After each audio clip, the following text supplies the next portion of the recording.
Hey everyone, welcome back. In this video, I'll show you how to shorten links with Buffer in 2026. If you want your social media posts to look cleaner, save character space, and make long URLs easier to share, this guide will walk you through the process step by step. First, open your web browser and log in to your Buffer account. Once you're on the dashboard, make sure you've connected the social media accounts where you plan to publish your posts.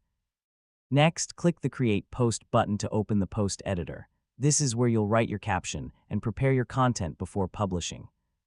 Now type your post and paste the long website link or URL that you want to share. Buffer will automatically detect the link once it's added to your post. Next, if link shortening is available for your account or connected service, Buffer will generate a shortened version of the URL automatically or give you the option to shorten it. This helps make your post look more professional and easier for your audience to read. Now review the shorten link to make sure it points to the correct web page. If needed, open the link in a new browser tab to confirm that it redirects properly. Next, finish creating your post by adding images, videos, hashtags, or any additional text you want to include.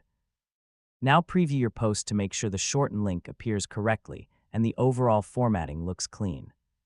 Finally, click Schedule Post, Add to Queue, or Publish Now, depending on when you want your content to go live. Your post will be published with the shortened link included, and that's it. You've successfully learned how to shorten links with Buffer step by step.